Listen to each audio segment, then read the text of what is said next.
3.5 કિલોની કાયા બનિયામાં હોરકુંડ રાખતું હતું એમ. આ શરીરના ગર્ભની અંદર માના ગર્ભમાં અષ્ટકમળ પોખડી હતી.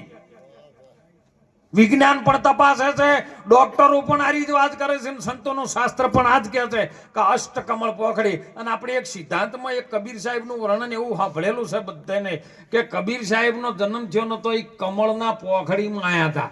તો હું એમ કહું છું કે તમે બધા કમળની પોખડીમાં જ હતા. પણ કબીરે એમાં વર્ણન કર્યું છે સાહેબ, કબીર કબીર તુમ ક્યાં કરો, ખોજો આપ શરીર, 5 ઇન્દ્રિયોની ઓમાં ખોજ કરો તો તમે જ છો.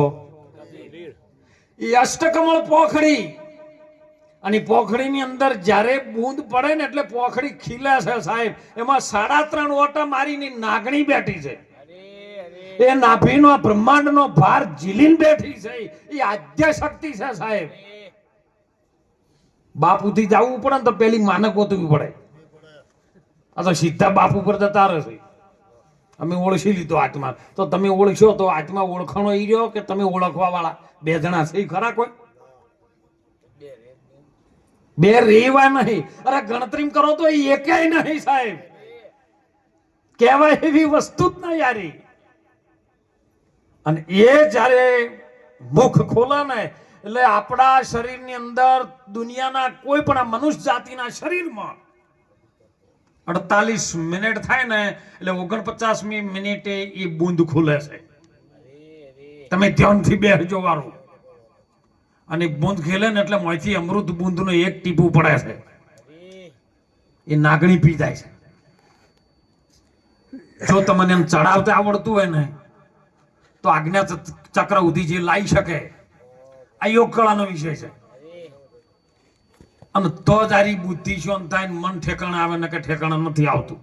કારણ કે એ પડી જાય, નાગણી પી જાય એટલે નાગણી ઝેર ચડવાનું ને ઝેર ઉતારવું. એટલે સાખીમાં હમણાં વાત કરી, સદગુરુ મારા ગારુડી. ગારુડી એટલે વાદી. સંસ્કૃત ભાષામાં જેને ગારુડી કહેવાય, ગુજરાતીમાં આપણે જેને વાદી કહીએ. સદગુરુ મારા ગારુડી મુજ પર કરી છે મેર. મેર એટલે કૃપા થઈ એની. મોરો બતાયો મરમનો અને ઉતરી ગયું સબ. સબ એટલે શરીર. આ શરીરમાં જે ઝેર ચડતું હતું ને એ ગુરુ મહારાજે એ મોરો બતાયો. કારણ કે નાગણીને ઝેર ઉતારવા માટે મોરો આવે. તમે જોજો કોઈક વાડી પાસે કાળો આટલો ટીકડા જેવો હોય એને મોરો ખાઈ ગયા. એ મોરો મરમનો છે. ગુરુ મહારાજ આપણને મોરો મરમનો બતાવે કે ઓમાં જે છે એ તું નથી. તું કઈ શરીરથી જુદો છે. આ શરીરને ધારણ કરવા વાળો તું છે, પણ તું શરીર નથી. આ વાત ગુરુ મહારાજ આપણને સમજાવે. અને સમજણમાં કદાચ કોઈ ધ્યાન લઈને આ વાતને સમજી અને અમૃત બૂંદ જો પીવે ને તો મહાપુરુષો કીધું હો, અરે પ્રેમ બૂંદ તો યગાન ધરે. સાહેબ જીવાપુરી બાપુ વણી છે ને ડુંગરપુરી ની જીવા સહી કરીને મોની લ્યો. આપણી નેણો થી છે નજીક. જીવા સહી કરીને તમે મોનો. નેણો થી નજીક છે. કેમ કે દૂધમાં જેમ ઘી છે પણ દેખાતું નથી, છે ભેળું. એમ આ બ્રહ્માંડમાં જોવો, કાયામાં જોવો કે તમે ગમે એ નજર નાખો, એના વગર કોઈ વસ્તુ ખાલી નહીં. ઠસોઠસ ભરી પણ મંથન કરો. જેમ બાજરીમાં કહણું આવે, તમે વાવો શું? બાજરી. પછી મૂળ નેસે ફૂંકે. અને તમે જોજો ડોકા જોજો પહેલા હો, ઓહમ બ્રહ્મા સોહમ શંકર અને વિષ્ણુએ રરા સુણાયો. 3નું ચાલે છે આ જગતમાં ગુંજારું. એનાથી અટક્યો છે આ સંસારો. સદગુરુએ મને પારખનો રસ્તો. તમે બીજ વાવો, એક બીજ થયું. જ્યારે ધરતીમાં ભેજ હોય, માટી છે, ભેજ છે, પવન આવે છે, અંદર ગરમી ફૂંકે છે, અને આકાશ તત્વમાંથી સૂર્ય તપે છે. આ 5 ભેળું થાય ને એટલે બીજનો અંકુર ફૂટે. અંકુર ફૂટે એટલે પેલું મૂળ બંધાય. દેહની નાભી માર્યું મૂળ બંધાય. પણ પેલા બીજની ચોખ્ખી વાત કરું, એની મૂળ બંધાય ને પછી જે દોણો બહાર ફૂટે ને એને એક થળિયું 2 જ પોદડા આવે. તણ આ એ મૂળ બંધાઈ રહે ને એટલે તમારે જે ક્રિયા ચાલુ થવાની થાય ને એટલે આ અવર જવર વાળા બે જ પોદણા છે. પછી એમાંથી ફળ આવે, ફૂલ આવે, પછી છેલ્લે પાછું જે વાયુ તું એનું એ જ આવે. જો બોલો આખું ચકડું એમ ને એમ છે, ઓમાંથી કોઈ ઘટે ખરું? પણ તમે ખરા મનથી માલિકને હુંપીને વાવો ને એટલે ડબલ થાય. બાજરી કિલો જ વાઈ હોય વીઘામાં, પણ વાવો કેટલી?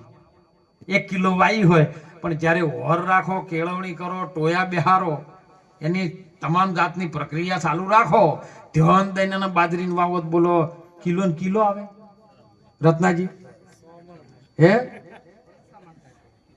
તો ગુરુ મહારાજ એ જ કરે છે સાહેબ. ગુરુ મહારાજનો એક છોટો કદાચ આ જીવનમાં આવી જાય ને તો જગતની અંદર તમારું નામ ગુંજતું થઈ જાય. આ મહાપુરુષોની શક્તિ છે સાહેબ. અને એટલે આપણા સંતોએ વારંવાર ટકોર કરી છે આ જીવને જગાડવાની, બીજા કોઈને નહીં સાહેબ. જીવ જો જાગી જાય અને એના સ્વરૂપનું એને જ્ઞાન થઈ જાય તો મીરાબાઈ જેવને કીધું કે આત્માને ઓળખ્યા વિના લખ 84 નહીં મટે, બ્રહ્મણાને બધી ભાગ્યા વિના તારો ભવના ફેરા ને ટળે. આ ટળે એવું નથી, પણ ગુરુ મહારાજ કોક મળી જાય, કોક ગુરુવાદી મળી જાય સાહેબ, જે કોબરા હાપનું ઝેરનું જોણતો હોય જો નક ડેડવા લઈને તો ઘણા ફરતા હોય, પણ ડેડવા કઈડી નાખ, ઝેર ફૂંકી ના અને પેલો ઝેર ઉતારી નાખે. અને એટલે મહાપુરુષો સંતો જાગૃત કરીને જીવને એક ચેતનતાની પ્રગટ કરાવી અને આ દેહની અંદર ચૈતન્ય કોણ છે એની પ્રગટ પારખ કરાવે સાહેબ. કેવું વર્ણન છે મહાપુરુષોનું. અને શાસ્ત્રોની અંદર મહાપુરુષોએ વર્ણન કર્યું એટલે કીધું કે આ વેદ પહોંચતો નથી ત્યો પાર. વેદ ગાઈ ગાઈ ગાઈ ગાઈ, કારણ કે પરમાત્માનું જે વર્ણન કરવું છે એ મુખથી થાય એવું નથી અને શબ્દમાં આવે એવું. વાણી માવે વણસી જાય એ નિર્વાણી પદ છે સાચું. નામ રૂપ અને ગુણ, નામ રૂપથી ગુણથી ન્યારું એ જાહેર પદમાં જાહેરમાં છે પણ જડતું નથી સાહેબ. કેમ કે આપણે બીજે મન ભટકી રહ્યું છે. અને કાઢી નાખો કલશણ ને એ આપણે કેવલ કરી લ્યો કહા યાર હે જી હો જી. અન તારી વર્તી વાલી ને ઘેરમાં લાવો મારા વીરા.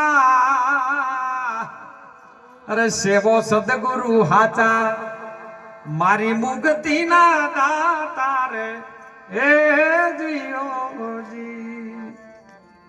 માતા પિતા છે ને રક્તના દાતા છે, પણ ગુરુ મહારાજ મુક્તિના દાતા છે. એ પેલું બંધન કરાવે ને ગુરુ મહારાજ છોડાવે.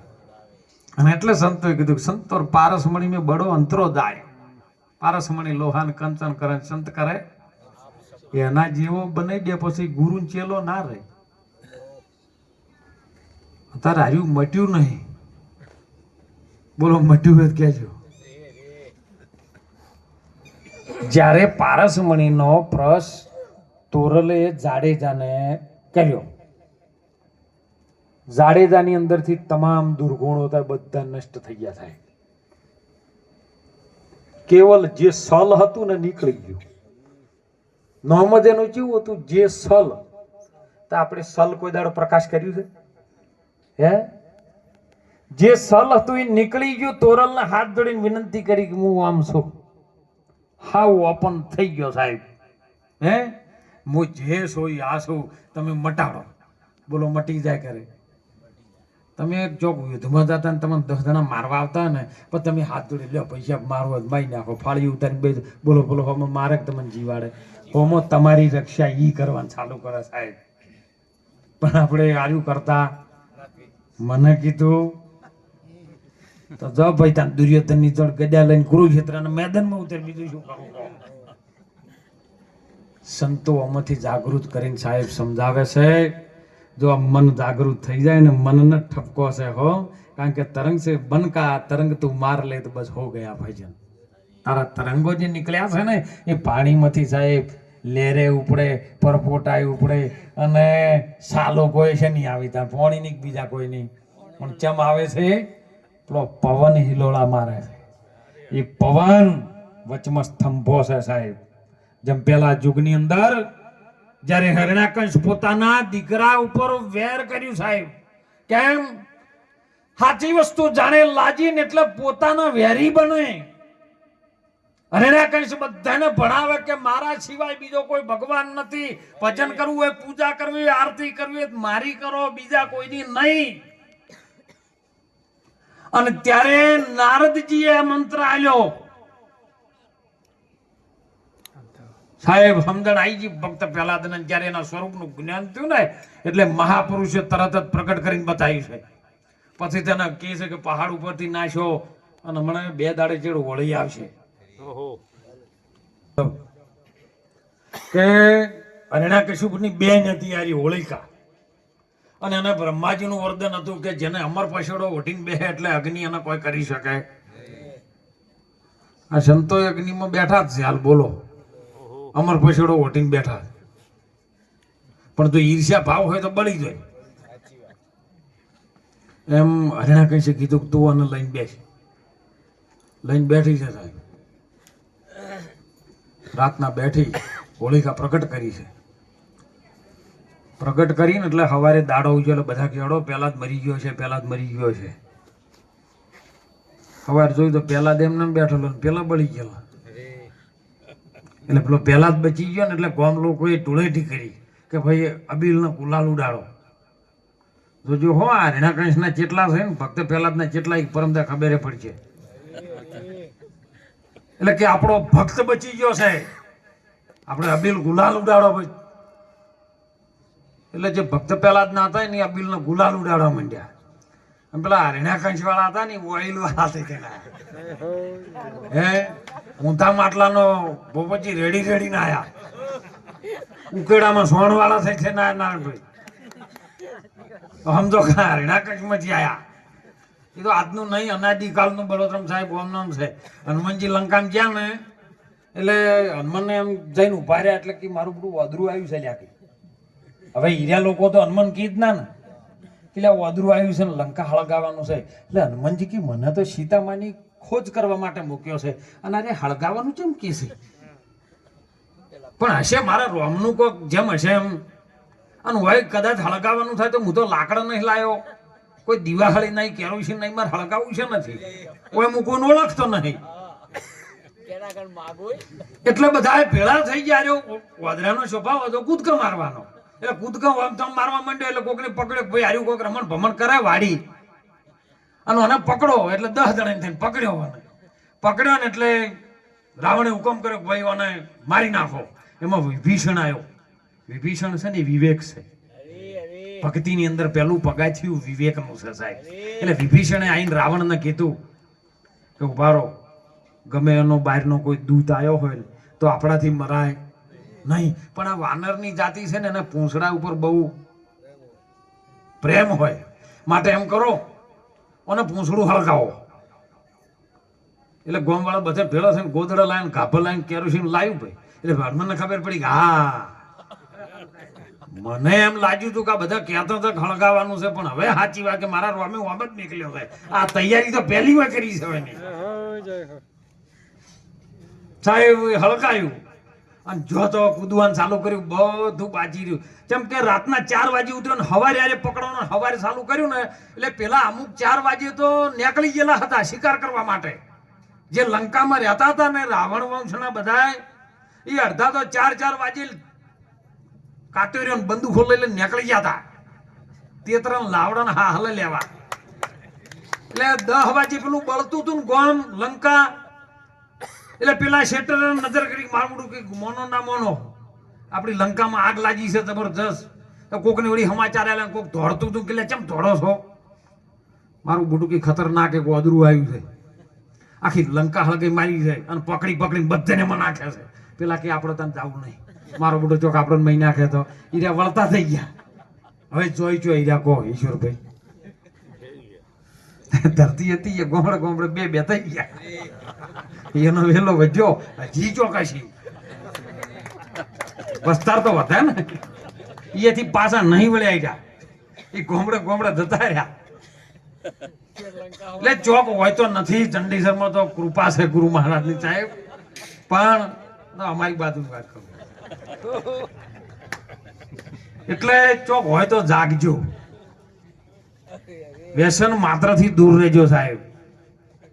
કોઈ ખોટા ખોરાક હોય તો સાહેબ ગુરુ મહારાજને જેને તમે માનતા હોય, ભગવાનને માનતા હોય, રોમાપીરને માનતા હોય, કે તમે માતાજીને માનતા હોય, તમારા મા બાપને માનતા હોય, તમારા પરિવારને માનતા હોય, એ જોડીને ખોટું વ્યસન છોડી મૂકજો અને ખોટા ખોરાક છોડી મૂકજો, નહીતર જિંદગી બરબાદ થઈ જાય સાહેબ. એમાંથી કોઈ બચાઈ નહીં શકાય. અને એટલે મહાપુરુષો આપણને જગાડે છે, હો જાગ.